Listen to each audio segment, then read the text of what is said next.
So last week, we ventured out to Brampton City Hall and we hand-delivered a dossier outlining all of Brown's shenanigans in terms of apparently using city staff to help him with his ill-fated campaign. And to date, the CAO, Morrison, hasn't even had the decency to acknowledge receipt of that package. As I understand things, when presented with the dossier, he allegedly took sick leaves. And when his sick leave was over, he then went on vacation just to avoid addressing the myriad issues that we raised, apparently. Again, how unprofessional can you get? Or is this a matter of everybody in the city of Brampton is beholden to the vindictive lying liar that is Patrick Brown, and that no city staffer dares to make waves? Now, folks, it was suggested by some viewers of previous reports that we should reach out to the city's integrity commissioner, Menzies Sheikh. The reason I didn't bother contacting Ms. Sheikh in the first place is that she is, well, a Patrick Brown stooge. You see, when Brown first got elected in Brampton in 2018, one of the first orders of business was to appoint a brand new integrity commissioner. And Menzies is a personal friend of Patrick Brown. Grin, grin, wink, wink, nudge, nudge, say no more. Holy conflict of interest. And Brown's gal pal, well, she sure came through for the mayor when we caught the sneaky one secretly playing hockey in Brampton with his Barrie friends some 2 years ago. Now, I don't have any issue with the best game you can name, except for this. Back in the summer of 2020, Brampton was perhaps the most locked down city in our entire Dominion. Baseball diamonds and soccer pitches and kiddie playgrounds, they were all no-go zones. And Brown even hired Paladin security guards to serve as the city's snitches. They would spy on the rec facilities, and if anyone was, kicking a ball around or going down a slide or whatnot, well, these Paladin punks would call City of Brampton bylaw enforcement officers who would rush to the rescue, ticket books in hand. And yet, while the children of Brampton were forbidden from playing games, not so Patrick Brown. He was playing shinny on a weekly basis.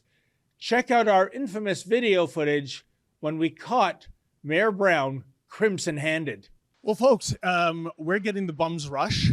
But holy mackerel, I think I see Patrick Brown himself. Oh, hey, how you doing?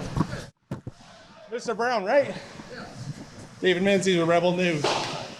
You're in a city facility? What's that? You're in a city facility? Yeah, so are you. Yeah. So, are you playing hockey here? Or? No, I'm just coming to check in our facility. So Okay, we're gonna check you. You're not supposed to be here, actually. We were told that you play pickup here. Mr. Brown, how come the kids in Brampton can only practice sports, but your buddies can play hockey? Yeah. So, I don't know why you are harassing people in the city of Brampton, but you shouldn't be. Oh, who's harassing who? Your guy handed out 122 bylaw violations in 1 week. Mr. Brown, why is there a hockey game going on in this arena? I thought you're only allowed to practice sports, not play them. And who is paying the $1,000 a day, Mr. Brown, for this rink? Mr. Brown, are these taxpayer dollars being used for your buddies to play hockey on this rink? Or are you paying it? Or perhaps Waleed Solomon? So, Mr. Brown, why is it one law for me and one law for thee in this city?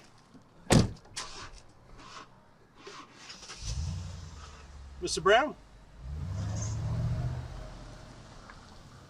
Now, in the aftermath in our quest for fairness and justice, our superb lawyer, Aaron Rosenberg, officially filed a complaint with Menzies, the so-called integrity commissioner. Here's the basis for the complaint. Quote, as you may know, the city of Brampton entered Stage 2 reopening effective June 24, 2020.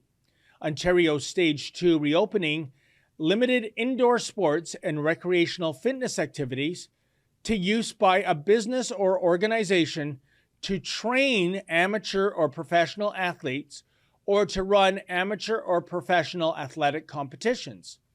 Team sports could not be practiced or played within the facility, with the exception of training sessions for members of a sports team that did not include games or scrimmage games. Informal team practices, scrimmages, or competitions were not permitted, end quote. So at the end of the day, Rosenberg stated that it seems as though Brown broke at least 4 code of conduct rules, and we outlined those rules, and there was that little matter of video evidence. I thought we had a rock-solid case, quite frankly. Still, we had our suspicions that the fix was in from the get-go. Indeed, Rosenberg noted the following, quote, "Our clients are also troubled by your reported ties to Mayor Brown, as reported by the Globe and Mail last year, including your reported public expressions of support for Mayor Brown and reported payments to your husband's company by the Progressive Conservative Party in 2017. Accordingly, our clients are calling for your recusal and a corresponding independent investigation into Mayor Brown's alleged violations of the Code of Conduct," end quote. So did Miss Chic recuse herself? It's Brampton, of course not. She did not. Indeed, when the investigation into Brown's shinny shenanigans were completed, Menzies, the city's so-called ethics watchdog, found no evidence that the mayor violated the city's code of conduct. Well, knock me down with a feather. What you just saw was an excerpt from my nightly show, the Ezra Levant Show. Every weekday, I do a monologue. Usually it's about half an hour. Then I interview an interesting guest, and then we read my hate mail or my fan mail, whichever is more fun. It's only available behind a paywall, though. That's how we pay our bills here at Rebel News. We don't take a dime from Justin Trudeau. But the good news is it's only $8 a month, about half the price of Netflix. And in addition to my nightly show, you also get weekly shows from 4 other friends here at Rebel News. So you're getting 36 shows a month just for $8. I think it's worth it. And even if you're not quite sure, do it anyways, because we rely on viewers like you to keep us free and independent. I promise you I'll never take a dime from Trudeau. Just go to rebelnewsplus.com and click subscribe. Thanks.